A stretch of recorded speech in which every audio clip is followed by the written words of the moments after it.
என்னதான் நம்ம மார்க்கெட்டை கீழேயும் மேலேயும் போனாலும் சரி, நம்மளோட போர்ட்ஃபோலியோவில் இருக்கக்கூடிய எல்லா ஸ்டாக்கும் கீழே தான் போயிட்டு இருக்கு. ஓவராலாக பார்க்கும்போது நம்ம நிஃப்டி 50 கீழே தான் போயிட்டு இருக்கு. அதை பற்றி பார்ப்போம். கோல்டு அண்ட் சில்வரோட ப்ரைஸ் வந்து பார்த்தீங்கன்னா தொடர்ந்து கீழே போய்கிட்டே இருக்கு. விப்ரோ பைபேக் இன்னிலிருந்து ஸ்டார்ட் ஆயிருச்சு. அதை பற்றி வந்து பார்க்க போகிறோம். ஆயில் இந்தியா ஸ்டாக்கோட ப்ரைஸ் நேற்று மட்டும் கிட்டத்தட்ட 10% கிராஷ் ஆகிருக்கு. குருடாயிலோட ப்ரைஸ் கீழே வந்தனால ஆயில் இந்தியா ஸ்டாக்கோட ப்ரைஸ் கிராஷ் ஆகிருக்கு. அதை பற்றி பார்க்க போகிறோம். டைட்டன் கம்பெனியை பற்றி பார்க்க போகிறோம். நம்ம சப்ஸ்கிரைபர்ஸ் நிறைய பேர் ஒரு சில ஸ்டாக்கை பற்றி கேட்டிருந்தாங்க. அதை பற்றியும் பார்க்க போகிறோம். இந்த வீடியோ ஃபுல்லாக பாருங்கள். கண்டிப்பாக உங்களுக்கு ரொம்ப யூஸ்ஃபுல்லாக இருக்கும். உங்களுக்கு தேவையான நிறைய ஐடியாஸ் இந்த வீடியோவில் இருக்குது. ஸ்டாக்கை பற்றி பார்க்கறதுக்கு முன்னாடி இன்வெஸ்ட்மெண்ட்டில் ஒரு ஐடியா வந்து பார்த்துடலாம். ஸ்டாக் மார்க்கெட்டுக்கு புதுசாக இருக்கவங்க இல்லைனா ஸ்டாக் மார்க்கெட்டில் இன்வெஸ்ட்மெண்ட் பண்ண ஸ்டார்ட் பண்ணி ஒரு வருஷம் தான் ஆனவங்க எப்படி யோசிப்பாங்கன்னா, ரொம்ப வேகமாக ஸ்டாக் மார்க்கெட்டில் இருந்து பணம் வரணும் அப்படின்ற மாதிரி யோசிப்பாங்க. எக்ஸாம்பிளுக்கு ஸ்டாக் மார்க்கெட்டு ஏதோ ஒரு மேஜிக் பாக்ஸ் மாதிரி நினச்சிக்கிட்டு சும்மா நம்ம ஒரு கண்ணை மூட்டு ஏதோ ஒரு ஸ்டாக்கை வாங்கிட்டா போதும், இல்லைனா நல்லா அனலைஸ் பண்ணிட்டு ஏதோ ஒரு கம்பெனியை வாங்கிட்டா போதும், ஒரு மாதம் இல்லைனா 2 மாதம் கழிச்சு நம்ம இன்வெஸ்ட்மெண்ட் பண்ண அமௌண்ட்டை விட அதிகமான அமௌண்ட் இருக்கணும் அப்படின்ற மாதிரி தான் நிறைய பேர் யோசிக்கிறாங்க. யாருமே இன்வெஸ்ட்மெண்ட்டாக நம்ம ஸ்டாக் மார்க்கெட் வந்து பார்க்கறதில்ல.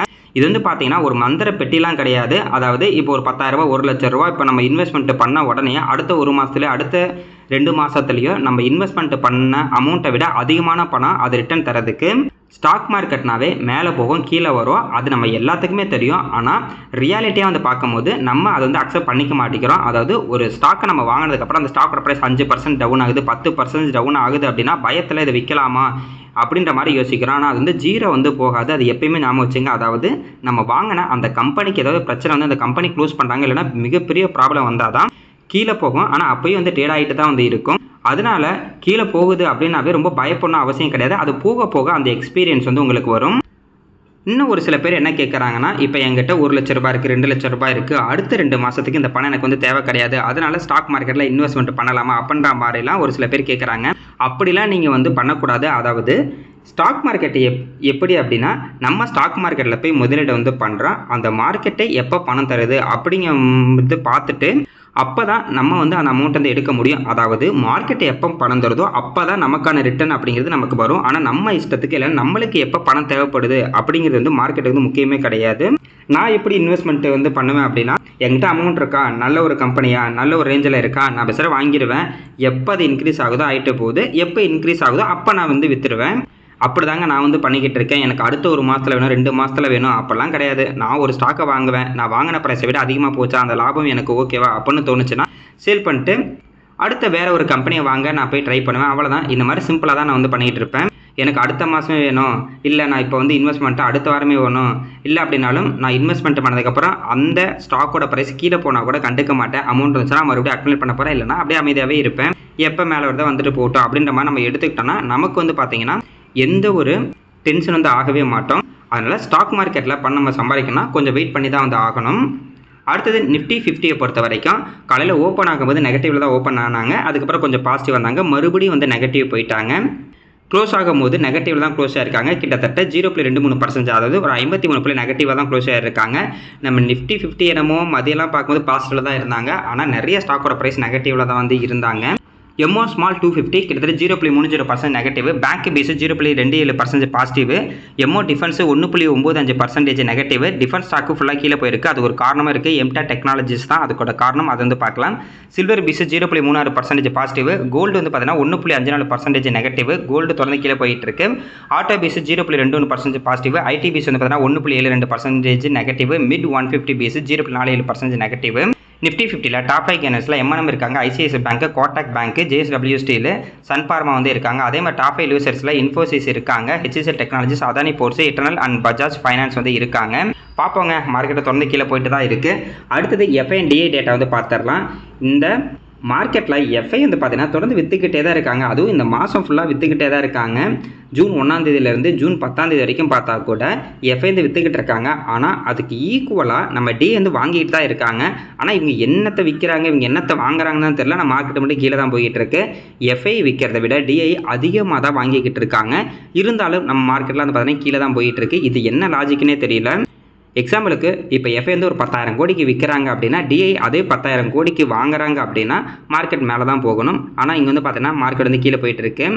மேபி வேறு ஸ்டாக்கை வாங்கலாம் அப்படின்ற மாதிரி நம்மளே சொல்லிக்கிட்டு இருக்க வேண்டியதான். அதாவது எஃப்ஐ வந்து நிஃப்டி 50ல வந்து விற்கிறாங்க, ஆனால் டி வந்து பார்த்தீங்கன்னா நிஃப்டி 50ல வாங்காமல் வேறு எங்கேயாவது வாங்கிட்டு இருக்காங்க அப்படின்ற மாதிரி சொல்லலாம். ஆனால் அப்படி நம்ம யோசிக்கும் போதும் ஒருத்தர் விற்கிறாங்க அப்படின்னா அதை அவங்க வாங்கினா தான் அந்த டிரான்சாக்ஷனே நடக்கும். இல்லைனா கொஞ்சமாக வாங்குவாங்க போல். நிஃப்டி 50ல வந்து ஒரு 100 குவான்டிட்டி விற்கிறாங்கன்னா இவங்க ஒரு 50 மட்டும் வாங்கிட்டு மீதி 50 வெளியே கூட வாங்கலாம், நம்மளுக்கு தெரியல. ஆனால் சிம்பிளாக பார்த்தா இவங்க விற்கிறாங்க, அதை விட இவங்க அதிகமாக தான் வாங்குறாங்க, இருந்தாலும் மார்க்கெட் வந்து கீழே தான் போயிட்டுருக்கு அப்படின்ற மாதிரி தான் தோணுது.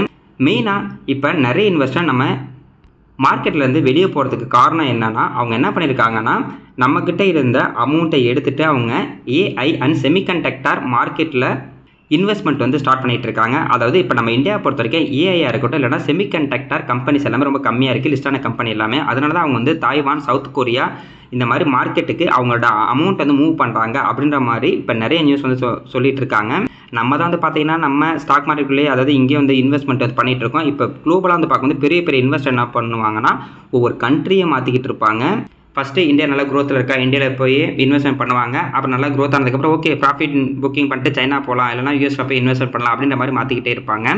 அடுத்தது யூஎஸில் வந்து பார்த்தீங்கன்னா இன்ட்ரெஸ்ட் ரேட் வந்து இப்போ வந்து அதிகமாக இருக்கிற மாதிரி இருக்குது. அதனால நம்ம மார்க்கெட்டை விட யூஎஸ் இன்ட்ரெஸ்ட் ரேட் வந்து அதிகமாக இருக்கிறனால அங்கே அவங்களுக்கான லாபம் அப்படிங்கிறது அதிகமாக வரப்போகுது அப்படின்றனாலையும் அவங்க வந்து பார்த்தீங்கன்னா இங்கே விற்றுட்டு அங்கே போகிறாங்க. அதுக்கு அடுத்தது ஆயில் ப்ரைஸ் வந்து அதிகமாகிட்டு இருக்கனால நம்ம இந்தியாவுக்கு வந்து ப்ராப்ளமாக இருக்கும் அப்படின்ற மாதிரி தான் வந்து யோசிக்கிறாங்க. ஏன்னா ஆயில் நம்ம வந்து அதிகமாக வந்து வெளியே தான் வாங்கிட்டு இருக்கோம். அதுக்கடுத்து வேல்யூவேஷன் படி பார்க்கும்போது மற்ற மார்க்கெட்டை விட நம்ம இந்தியா மார்க்கெட் வந்து கொஞ்சம் அதிகமான வேல்யூவேஷனில் இருக்குது அப்படின்ற மாதிரி சொல்லியிருக்காங்க. இது எல்லாமே வந்து பார்த்திங்கன்னா நார்மலான ஒரு காரணம் தான். ஏன்னா இந்த காரணம் எப்போ பார்த்தாலுமே ஏதோ ஒரு காரணம் வந்து சொல்லிகிட்டே இருப்பாங்க. குரூடாயில் ப்ரைஸு கீழே போனாலும் அது ஒரு காரணமாக சொல்லுவாங்க, மேலே போனாலும் அது ஒரு காரணமாக சொல்லுவாங்க. இதுக்கு முன்னாடி குரூடாயிலோட ப்ரைஸ் வந்து பார்த்தீங்கன்னா ரொம்ப கீழே போணுச்சு, அப்போ நம்ம மார்க்கெட்டையும் கீழே தான் இருந்தது. இந்த மாதிரி காரணம் எடுத்து தேடினோம்னா கீழே போகிறதுக்கு என்னென்ன காரணம் இருக்கோ அது எல்லாமே வரும். ஆனால் இப்போதைக்கு இந்த காரணம் தான் எல்லாரும் சொல்கிற மாதிரி நம்ம வந்து சொல்லிக்கலாம். அடுத்தது கோல்டை பொறுத்த வரைக்கும் தொடர்ந்து கீழே போயிட்டு தான் இருக்குது. லாஸ்ட் 5 நாளில் கோல்டு வந்து பார்த்தீங்கன்னா கிட்டத்தட்ட 6.85% கீழே வந்திருக்கு. அதேமாரி தான் சில்வர் வந்து பார்த்தீங்கன்னா லாஸ்ட் ஒரு 5 நாளில் 9% கிட்டத்தட்ட 10% வந்து டவுன் ஆகிருக்கு. இது ரெண்டுமே பாசிட்டிவாக இருக்கும். ஏன்னா இப்போ இதில் முதலீடு பண்ணவங்க வேணுமா கொஞ்சம் வந்து நெகட்டிவ் யோசிப்பாங்க, ஓகே நம்ம முதலீடு பண்ண கீழே போயிட்டு இருக்கு அப்படின்ற மாதிரி யோசிப்பாங்க. ஆனால் நிறைய பேர் வந்து பார்த்தீங்கன்னா ரீட்டைல் பீப்பிளை பொறுத்த வரைக்கும் ரொம்ப சந்தோஷமாக இருப்பாங்க. ஏன்னா இப்போ கோல்டோட ப்ரைஸ் வந்து கம்மியாக இருக்குன்னா நம்ம தங்கம் வாங்கலாம் அப்படின்ற மாதிரி வந்து யோசிப்பாங்க. இருந்தாலும் தங்கம் வந்து பார்த்தீங்கன்னா ஆவரேஜாக ஒரு 20-30 வருஷம் வந்து பார்க்கும்போது ஒரு 13% 14% தான் ரிட்டர்ன் கொடுத்துட்டு இருக்கு. அதாவது இண்டெக்ஸ் ஃபண்டுக்கு ஈக்குவலாக தான் இது வந்து ரிட்டர்ன் கொடுத்துட்டு இருக்கு. வெயிட் பண்ணி பார்ப்போங்க. என்ன அப்படியே கீழே போயிருந்துச்சுன்னா யாரெல்லாம் தங்கம் வாங்கணும்னு விருப்பப்படுறாங்களோ இல்லை தங்கம் வாங்குவாங்க. இல்லை இன்க்ரீஸ் ஆனாலும் வந்து பிரச்சனை கிடையாது. எப்பயுமே தங்கம் அப்படிங்கிறது நம்ம வந்து வாங்கிட்டு தான் இருப்போம். அடுத்தது விப்ரோ லிமிடெட். விப்ரோ வந்து பார்த்தீங்கன்னா இன்றைக்கி பைபேக்குக்கான டேட்டு வந்து ஸ்டார்ட் ஆயிடுச்சு. அதாவது இன்றைக்கி ஜூன் 11ஆம் தேதியிலேருந்து ஜூன் 17ஆம் தேதி வரைக்கும் நம்ம பைபேக்கில் வந்து பார்ட்டிசிபேட் வந்து பண்ணலாம். யாருக்கிட்டலாம் இந்த ஸ்டாக்கு ஜூன் 5ஆம் தேதி இருந்துச்சோ நீங்கள் எல்லாரும் பார்ட்டிசிபேட் வந்து பண்ணலாம். இப்போதைக்கு கரண்ட் ப்ரைஸ் 176 ரூபாய்க்கு வந்து ட்ரேட் ஆகிட்டு இருக்கு. பைபேக்கில் அவங்க 250 ரூபாய்க்கு வாங்கிக்கிறதா வந்து சொல்லியிருக்காங்க.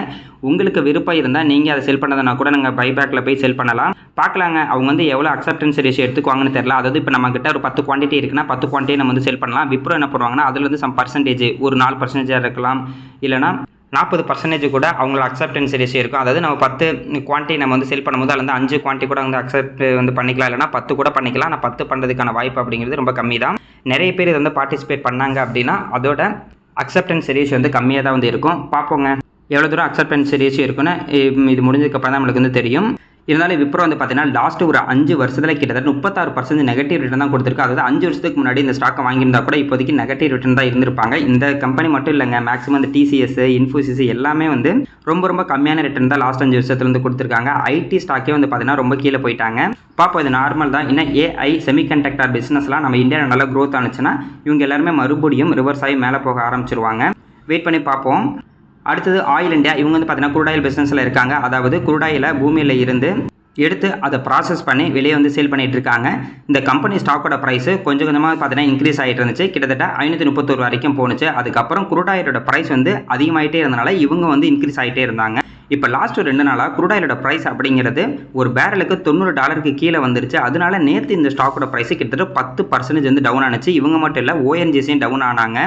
இந்த கம்பெனியை பொறுத்த வரைக்கும் எப்போலாம் குரூட் ஆயிலோட ப்ரைஸ் வந்து அதிகமாகுதோ அப்போ இவங்களுக்கு பாசிட்டிவாக இருக்கும். ஏன்னா இவங்க வந்து குரூட் ஆயில் பிஸ்னஸ் தான் வந்து பண்ணிட்டு இருக்காங்க, குரூட் ஆயிலை வித்துக்கிட்டு இருக்காங்க. அதே மாதிரி எப்போலாம் குரூட் ஆயிலோட ப்ரைஸ் வந்து கம்மியாகுதோ அப்போ இவங்களுக்கு வந்து நெகட்டிவாக இருக்கும். இருந்தாலும் இவங்க வந்து பார்த்தீங்கன்னா வருஷத்துக்கு 3 தடவை வந்து டிவிடெண்ட் கொடுத்துட்டு இருக்காங்க. டிவிடெண்ட் ஈல்டு நம்மளுக்கு கிடைக்கும். கரண்ட் ப்ரைஸ் 429 ரூபாய்க்கு வந்து ட்ரேட் ஆகிட்டு இருக்கு. மார்க்கெட் கேப் 69,000 கோடிக்கு மேலே இருக்குது. ஸ்டாக்கோட பி ரேஷியோ 10 இருக்குது. இன்ட்ரெஸ்ட் பி ரேஷியோ 32 இருக்குது. Book value 357, dividend yield 2.66%, ROC 11%, ROE 12%, ROIC 28%, OP வந்து 30% வந்து இருக்குது. இன்ட்ரின்சிக் வேல்யூ 583 ரூபாய். இப்போதைக்கு இந்த ஸ்டாக்கோட ப்ரைஸ் இன்ட்ரின்சிக் வேல்யூட கம்மியாக தான் இருக்குது. பிஜி ரேஷியோ வந்து பாருங்கள் நெகட்டிவ்ல 1.21 இருக்குது. இது கொஞ்சம் நெகட்டிவாக இருக்குது. Dividend paid ratio 28.3%. அதாவது இவங்களுக்கு 100 ரூபாய் லாபம் கிடைக்குதுன்னா அதில் 28 ரூபாய் நம்மளுக்கு டிவிடெண்டாகவே தராங்க. இன்னும் இந்த டிவிடெண்ட் பெய்ட் ரேஷியோ அதிகமாக்குறாங்கன்னா டிவிடெண்ட் இல்லைன்னு அதிகம் கிடைக்கும். டெப்ட் ஈக்விட்டி 0.65 இருக்குது. ப்ரைஸ் டு புக் வேல்யூ பார்க்கும்போது 1.21 வந்து இருக்காங்க.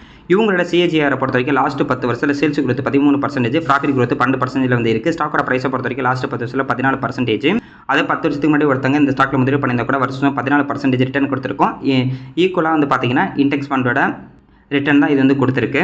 என்ன இப்போ ஒரு லாஸ்ட் ஒரு 2 வருஷமாக வந்து பார்த்தீங்கன்னா இவங்களோட சேல்ஸ் growth, ப்ராஃபிட் growth வந்து கொஞ்சம் நெகட்டிவ்ல இருக்குது, கொஞ்சம் கம்மியாக இருக்குது. அதான் இப்போதைக்கு இந்த ஸ்டாக்கோட ப்ரைஸ் கீழே வரதுக்கான வந்து காரணம். லாஸ்ட் ஒரு வருஷத்தில் 8% நெகட்டிவ் ரிட்டர்ன் வந்து கொடுத்துருக்காங்க. ரிட்டர்ன் ஈக்விட்டி வந்து பார்த்தீங்கன்னா கிட்டத்தட்ட 17% வந்து இருக்குது. பார்ப்போங்க, குரூட் ஆயில் ப்ரைஸும் மறுபடியும் இன்க்ரீஸ் ஆனிச்சுன்னா மேபி இந்த கம்பெனிக்கு ஒரு நாள் வந்து இன்க்ரீஸ் ஆகும். அடுத்தது டைட்டன் கம்பெனி. டைட்டன் கம்பெனியை பொறுத்த வரைக்கும் கோல்டு ப்ரைஸு கீழே போகிறது இவங்களுக்கு ரொம்ப நல்லதாக இருக்குது. ஏன் அப்படின்னா தங்கத்தோட ப்ரைஸ் வந்து கீழே போகிறனால இப்போ நிறைய பேர் தங்கத்தை வாங்க வந்து ட்ரை பண்ணுவாங்க. ப்ளஸ் தங்கத்தால் தயாரித்த நிறைய ப்ராடக்ட் வந்து வாங்க வந்து ட்ரை பண்ணுவாங்க. இவங்க வந்து பார்த்தீங்கன்னா ஜுவல்லரி பிஸ்னஸ்லேயும் வந்து இருக்காங்க. வாட்ச், அதுக்கப்புறம் பார்த்தீங்கன்னா ஐவேர் பிஸ்னஸ்லேயும் வந்து இருக்காங்க. இவங்களோட மெயின் பிஸ்னஸ் வந்து பார்த்தீங்கன்னா ஜுவல்லரி தான். தனிஷ்க்கு, கேரட்லைன், மியா, ஜோயா இது எல்லாமே இவங்களோட பிராண்டு தான். கிட்டத்தட்ட 85%லேருந்து 90% வரைக்கும் இவங்களோட ரெவன்யூ வந்து இந்த ஜுவல்லரி பிஸ்னஸில் தான் வந்துக்கிட்டு இருக்கு. அதுக்கப்புறம் வாட்ச் அண்டு ஐவிஆரில் இருக்காங்க. வாட்சை பொறுத்த வரைக்கும் டைட்டனு, ஃபாஸ்ட்ராக்கு, சொனாட்டா எல்லாமே இவங்களோட பிராண்டு தான். இந்த கம்பெனி பார்த்தீங்கன்னா ரொம்ப ட்ரஸ்டடான ஒரு பிராண்டு, நம்ம டாட்டாவோட பிராண்டு தான். அதுவும் இல்லாமல் இவங்க ஒரு ஆர்கனைஸ்டு ஜுவல்லரி மார்க்கெட்டு பிஸ்னஸ் வந்து ரன் பண்ணிக்கிட்டு இருக்காங்க.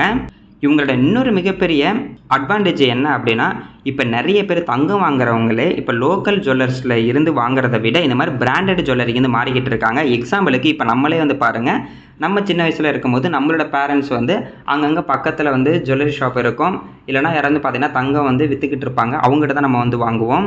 ஏன்னா இப்போ நம்ம வீட்டு பக்கத்துலேயே ஏதாவது ஒரு நகைக்கடை இருக்கும், அந்த நகைக்கடை வந்து அவங்களே பண்ணுறாங்க அப்படின்ற மாதிரி இருக்கும். அதனால் நம்ம அவங்கக்கிட்ட போய் வாங்கிட்டு இருப்போம். இப்போ வந்து பாருங்கள், நம்ம என்ன பண்ணுறோன்னா அவங்கக்கிட்ட வாங்காமல் கொஞ்சம் நல்ல நல்ல டிசைன் வேணும் அப்படிங்கிறதுக்காக கொஞ்சம் பெரிய பெரிய கடைக்கு நம்ம வந்து மாறிக்கிட்டு இருக்கோம்.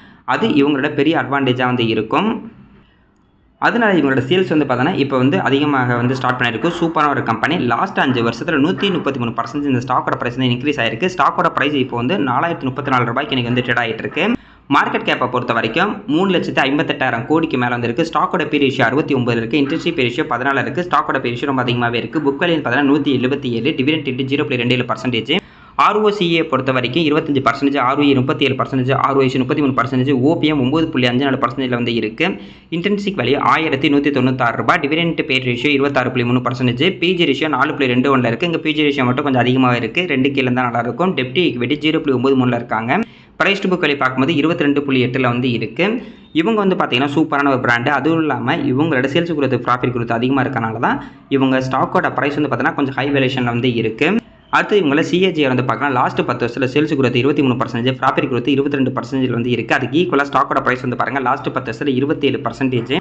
அதாவது 10 வருஷத்துக்கு முன்னாடி இந்த ஸ்டாக்கில் ஒருத்தர் முதலீடு பண்ணியிருந்தா கூட வருஷம் 27% இந்த ஸ்டாக்கோட ப்ரைஸ் மினிமம் ரிட்டர்ன் கொடுத்துருக்கும். ரிட்டர்ன் ஈக்விட்டி பார்த்தீங்கன்னா கிட்டத்தட்ட 29% வந்து இருக்குது. சூப்பரான ஒரு கம்பெனி. இந்த கம்பெனியை பொறுத்த வரைக்கும் டாடா ப்ளஸ் நம்ம தமிழ்நாடு கவர்மெண்ட்டு ரெண்டுமே தான் ஜாயின் வெஞ்சராக இந்த கம்பெனி வந்து உருவாக்கியிருக்காங்க. இப்போதைக்கு இந்த கம்பெனியோட பிஇ ரேஷியோ அப்படின்னு நம்ம வந்து எடுத்து பார்க்கும்போது அதிகப்படியான பிஇ ரேஷியோ இப்போ கொரோனா முடிஞ்சதுக்கப்புறம் கிட்டத்தட்ட ஒரு 180 வரைக்கெல்லாம் வந்து போயிருக்கு. அதுக்கப்புறம் இப்போ வந்து பார்த்தீங்கன்னா ஒரு 60 சில்லில் தான் வந்து இருக்குது. 69, 70 கூட வந்து வச்சுக்கலாம். இதோட ஆவரேஜ் பிஇ ரேஷியோ அப்படிங்கிறது 90 வந்து இருக்குது. ஆவரேஜ் பிஇ ரேஷியோக்கு கீழே தான் இருக்குது. மேபி இன்னும் கொஞ்சம் கீழே போயிட்டு ஒரு 70 கிராஸ் பண்ணிட்டு ஒரு 65 இந்த மாதிரி தான் இப்போதைக்கு அந்த ரேஞ்சுக்குள்ளே தான் இருக்குது. அப்படி இருந்துச்சுன்னா அந்த ஜனவரி மாதம் 2023 இருந்த பிஇ ரேஷியோ அப்படின்ற மாதிரி அர்த்தம், அதாவது லோ பிஇ ரேஷியோ அப்படின்ற மாதிரி அர்த்தம். பார்க்கலாம், இப்போதைக்கு இந்த ஸ்டாக் அந்த கம்பெனியோட ஹிஸ்ட்ரி பிஇ ரேஷியோக்கு கீழே தான் வந்து இருக்குது. இது நமக்கு நல்ல ஒரு வாய்ப்பாக கூட வந்து இருக்கலாம். அடுத்தது கைனஸ் டெக்னாலஜிஸ். இந்த ஸ்டாக்கை இப்போ நம்ம தொடர்ந்து வந்து பார்த்துக்கிட்டு தான் இருக்கோம். இப்போது கரண்ட் பிரைஸ் 3032 ரூபாய்க்கு வந்து ட்ரேட் ஆகிட்டு இருக்கு. லாஸ்ட் ஒரு வருஷத்தில் இந்த ஸ்டாக்கு 45% நெகட்டிவ் ரிட்டர்ன் தான் வந்து கொடுத்துருக்கு. இப்போ இது வந்து பாருங்கள் கரெக்டாக அந்த லோ ப்ரைஸில் தான் இருக்குது. 52 வீக் லோ அப்படிங்கிறது 2995 ரூபாயில் இருக்குது. கரெக்டாக அந்த ஸ்டாக்கோட ப்ரைஸ் இதே ரேஞ்சில் தான் இருக்குது. பார்க்கலாங்க. இவங்க வந்து பார்த்தீங்கன்னா ரிசல்ட்டை பொறுத்தவரைக்கும் சூப்பராக கொடுத்துருக்காங்க. என்ன இவங்க சொன்ன அளவுக்கு அந்த ரிசல்ட் வரல. ஆனால் ஆக்சுவலாக போன வருஷத்தை விட இந்த வருஷம் நல்லா சூப்பரான ரிசல்ட் தான் கொடுத்துருக்காங்க. இவங்க சொன்ன அளவுக்கு அவங்க ரிசல்ட் தராதனால தான் அது ஒரு நெகட்டிவ் இம்பாக்ட் ஆகி ஸ்டாக்கோட ப்ரைஸ் ரொம்ப கீழே இருக்குது. இப்போதைக்கு வேல்யூஷன் படி பார்த்தாலும் ஒரு நல்ல ஒரு வேல்யூஷன் தான் வந்து இருக்குது. ஸ்டாக்கோட ப்ரைஸும் இப்போதைக்கு 52 வீக் லோ பக்கத்தில் தான் இருக்குது. பார்க்கலாம், இங்கே வந்து ரிவர்ஸ் ஆன்ஸ்னா ரொம்ப நல்லா இருக்கும். மற்றபடி இவங்களோட ரேஷியோலாம் வந்து பார்த்தீங்கன்னா ரொம்ப சூப்பராகவே இருக்கும். ஸ்டாக்கோட பி ரேஷியோ 55 தான் வந்து இருக்குது. இண்டஸ்ட்ரி பி ரேஷியோ வந்து பார்த்தீங்கன்னா 30 தான் இருக்குது. ROC 13%, ROE 9% மேலே இருக்குது. ROIC 11% இருக்குது. OPM 15.8% இருக்குது. PG ரேஷியோ 0.98 வந்து இருக்காங்க. இன்டென்சிக் வேல்யூ 2761 வந்து இருக்குது. ப்ரைஸ் டு புக் வேல்யூ பார்த்தா கூட 4.28 இருக்குது. டெப்ட் ஈக்விட்டி 0.19 இருக்குது. இவங்களோட சேல்ஸ் குரோத் ப்ராஃபிட் குரோத் வந்து பார்த்தா கூட மினிமம் வந்து பாருங்கள் லாஸ்ட் ஒரு வருஷத்தில் கூட எடுத்துட்டா கூட சேல்ஸ் குரோத் 33%, ப்ராஃபிட் குரோத் 28% இருக்குது. ஸ்டாக்கோட ப்ரைஸ் மட்டும் லாஸ்ட் ஒரு வருஷத்தில் 45% நெகட்டிவ் ரிட்டர்ன் வந்து கொடுத்துருக்கு. டெப்ட் ஈக்விட்டி வந்து பார்த்தீங்கன்னா கிட்டத்தட்ட 10% வந்து இருக்குது. ஓவராலாக பார்க்கும்போது இவங்க சூப்பரான ட்ரெண்ட் தான் கொடுத்துருக்காங்க. இருந்தாலும் இந்த ஸ்டாக்கோட ப்ரைஸ் இப்போ கீழே இருக்கிறது நமக்கு நல்ல ஒரு வாய்ப்பாக கூட இருக்கலாம். அடுத்தது எம்டா டெக்னாலஜிஸ். இந்த ஸ்டாக்கோட ப்ரைஸ் தொடர்ந்து லாஸ்ட் ஒரு 5 நாளில் வந்து பார்க்கும்போது கூட கிட்டத்தட்ட 18% கீழே இறங்கியிருக்கு. அதுவும் லாஸ்ட் 2 நாளில் தாங்க இந்த ஸ்டாக்கோட ப்ரைஸ் ரொம்ப கீழே போயிருக்கு. இதுக்கு காரணம் என்னென்னா இவங்களோட கிளைண்ட் வந்து யூஎஸில் வந்து இருக்காங்க. அந்த யூஎஸ் கிளைண்ட் வந்துட்டு அவங்களோட ப்ராஜெக்டை கொஞ்சம் வந்து ஹோல்டு பண்ணியிருக்காங்க. அதுதான் இப்போ வந்து பிரச்சனையாக வந்து இருக்குது.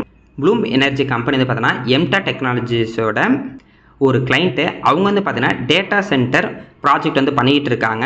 இப்போ அந்த ப்ளூம் எனர்ஜி கம்பெனி அவங்களோட டேட்டா சென்டர் ஒரு ஒர்க்கை வந்து இப்போ வந்து ஹோல்டு பண்ணியிருக்காங்க.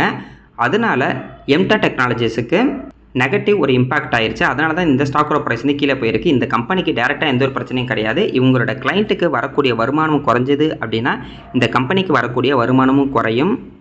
ஏன் அப்படின்னா கிட்டத்தட்ட எம்டா டெக்னாலஜிஸுக்கு இந்த ப்ளூம் எனர்ஜியில் இருந்தால் கிட்டத்தட்ட 55% 65% ரெவன்யூ அப்படிங்கிறது வந்து கிடச்சிக்கிட்டு இருக்கு.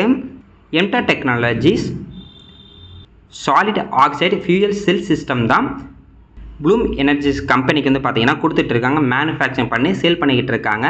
இப்போ இந்த மாதிரி ஹோல்டு ஆனனால அவங்களுக்கு வந்து பார்த்தீங்கன்னா ஒரு பிரச்சனை இருக்குது. இருந்தாலும் இப்போ ப்ளூம் எனர்ஜி வந்து பார்த்திங்கன்னா ஆரக்கிள் கம்பெனியோட ஒரு பார்ட்னர்ஷிப் வச்சு அவங்களோட ப்ராஜெக்ட் வந்து ஸ்டார்ட் பண்ணுறாங்க. அதனால் இப்போ எம்டா டெக்னாலஜிஸுக்கு ஒரு அட்வான்டேஜ் இருக்குது அப்படின்ற மாதிரி தான் சொல்லியிருக்காங்க. எப்படி பார்த்தாலும் அவங்க ஹோல்டு பண்ணால இவங்களுக்கு வரக்கூடிய வருமானம் அப்படிங்கிறது கொஞ்சம் கம்மியாகிறதுக்கு வந்து வாய்ப்பு இருக்குது. ஆனால் ஆரக்கிள் கூட இப்போ வந்து இவங்க புது பார்ட்னர்ஷிப் வைக்கிறனால கண்டிப்பாக எம்டா டெக்னாலஜிஸ்கிட்ட இருந்து அவங்களோட அந்த ஃபியூல் செல்லை வந்து அதிகமாக அந்த ப்ளூம் எனர்ஜி வாங்கினாங்க அப்படின்னா இவங்களோட சேல்ஸ் வந்து அதிகமாகும். ஆனால் இதாங்க காரணம், இவங்க கீழே போனது இல்லாமல் டிஃபென்ஸ் செக்டார் இருக்கக்கூடிய எல்லா ஸ்டாக்கையும் இவங்க வந்து கீழே கொண்டு போயிட்டாங்க. இந்த கம்பெனி லாஸ்ட் ஒரு வருஷத்தில் 261% வந்து இன்க்ரீஸ் ஆகிருக்கு. லாஸ்ட் ஒரு வருஷத்தில் பாருங்கள் நல்ல ஒரு ரிட்டர்ன் கொடுத்துருக்கு. இந்த மாதிரி ஒரு கம்பெனியோட ஸ்டாக்கோட ப்ரைஸ் இன்க்ரீஸ் ஆகிட்டே இருக்குது அப்படின்னா இது மாதிரி ஏதாவது நியூஸ் வந்தால் போதும் ப்ராஃபிட் புக்கிங் நிறைய பேர் பண்ணிடுவாங்க. அதனால தான் இப்போதைக்கு இந்த ஸ்டாக்கோட ப்ரைஸ் வந்து கீழே போயிருக்கு. இது நார்மல் தாங்க. இதனால தாங்க ஏதாவது மேலே இன்க்ரீஸ் ஆகிட்டே இருக்கக்கூடிய ஒரு ஸ்டாக்கை நம்ம போய் வாங்கிட்டோம் அப்படின்னு சடனாக ஏதாவது நியூஸ் வந்துச்சுன்னா கீழே போயிடும். அடுத்தது டாம்ஸ் இண்டஸ்ட்ரீஸ். கரண்ட் ப்ரைஸ் 2236 ரூபாய்க்கு ட்ரேட் ஆகிட்டு இருக்கு. இவங்க இன்றைக்கி கிட்டத்தட்ட 5% இன்க்ரீஸ் ஆகியிருக்காங்க. அதுக்கு காரணம்னா Toms Industries company Renault Benz India கம்பெனியை வந்து பார்த்தீங்கன்னா அக்வேர் வந்து பண்ணியிருக்காங்க. கிட்டத்தட்ட $3.7 மில்லியன் கொடுத்து அக்வேர் வந்து பண்ணிட்டாங்க அந்த அசட்டை. அதாவது ரெனால்டு பென்ஸ் இந்தியா அப்படிங்கிற ஒரு கம்பெனியை ஃபுல்லாக வந்து வாங்கிட்டாங்க. அவங்களுக்கு கீழே இருக்கக்கூடிய எல்லாமே மீன்ஸ் என்ன சொல்கிறேன்னா காப்பிரைட்டாக இருக்கட்டும், ட்ரேட்மார்க்ஸாக இருக்கட்டும், டொமைன் நேம்ஸு எல்லாமே ஃபுல்லாக வந்து வாங்கிட்டாங்க. அவங்களோட எம்ப்ளாயிஸு, மெஷினரிஸு, பிளான்ட்டு எல்லாமே அவங்க வந்து ஃபுல்லாக வந்து வாங்கிட்டாங்க. டாம்ஸ் இண்டஸ்ட்ரீஸ் ஏற்கனவே நல்ல ஒரு குரோத்தில் வந்து இருந்தாங்க. இப்போ இந்த கம்பெனி இவங்க வாங்கியிருக்கனால இன்னமும் இவங்களோட குரோத் அப்படிங்கிறது அதிகமாக இருக்கும் அப்படின்ற மாதிரி தான் சொல்லியிருக்காங்க. ஸ்டேஷனரி பிஸ்னஸில் இவங்க வந்து பார்த்திங்கன்னா இன்னும் ரொம்ப ஸ்ட்ராங்காகும் அப்படின்ற மாதிரி சொல்லியிருக்காங்க. இன்னமும் இவங்களுக்கு புதுசான ப்ராடக்ட் வரதுக்கு நிறைய வாய்ப்பு வந்து இருக்குது. ஏன்னா ரெனால்டு பென்ஸ் இந்தியா இந்த கம்பெனி ஃபுல்லாக வாங்கினால இதுக்கப்புறம் இந்த கம்பெனி வந்து டாம்ஸ் இண்டஸ்ட்ரியோட தான். இப்போதைக்கு டாம்ஸ் இண்டஸ்ட்ரீஸ் என்ன சொல்லியிருக்காங்கன்னா நாங்கள் நேம் எதுவுமே சேஞ்ச் பண்ணலை, அவங்க இருக்கக்கூடிய அதே பிராண்ட்லேயே இவங்க வந்து ஒர்க் பண்ணட்டும் அப்படின்ற மாதிரி தான் சொல்லியிருக்காங்க. அதாவது எந்த ஒரு சேஞ்சும் ஆகலைங்க கம்பெனிக்குள்ளே. ஆனால் கம்பெனியோட அந்த ஓனர்ஷிப் மட்டும் மாறி இருக்காங்க. டாம்ஸ் இண்டஸ்ட்ரீஸ் வந்து வாங்கியிருக்காங்க. பார்ப்போம் இது ஒரு சூப்பரான மூவா அப்படிங்கிறது இன்னும் போக போக தான் வந்து தெரியும். பார்ப்போங்க. இப்போ வர குவார்ட்டரில் இவங்க அதாவது டாம்ஸ் இண்டஸ்ட்ரீஸ் வந்து பார்த்தீங்கன்னா சூப்பரான ஒரு ரிசல்ட் தரதுக்கு நிறைய வாய்ப்பு இருக்குது. இப்போ தான் ஸ்கூல் காலேஜ் எல்லாமே ஓப்பன் ஆகிருக்கு. அதனால் இவங்களோட ப்ராடக்ட் வந்து நிறைய வந்து சேல் ஆகிருக்கும். அதனால் இந்த தடவை ரிசல்ட்டு சூப்பராக தரதுக்கு வந்து நிறைய வாய்ப்பு இருக்குது. வெயிட் பண்ணி பார்ப்போம். நம்ம மார்க்கெட் வந்து பார்த்தீங்கன்னா இப்போதைக்கு ரொம்ப லோவாக தான் இருக்குது. நாளைக்காவது பாசிட்டிவாக இருந்தால் ரொம்ப நல்லாயிருக்கும்.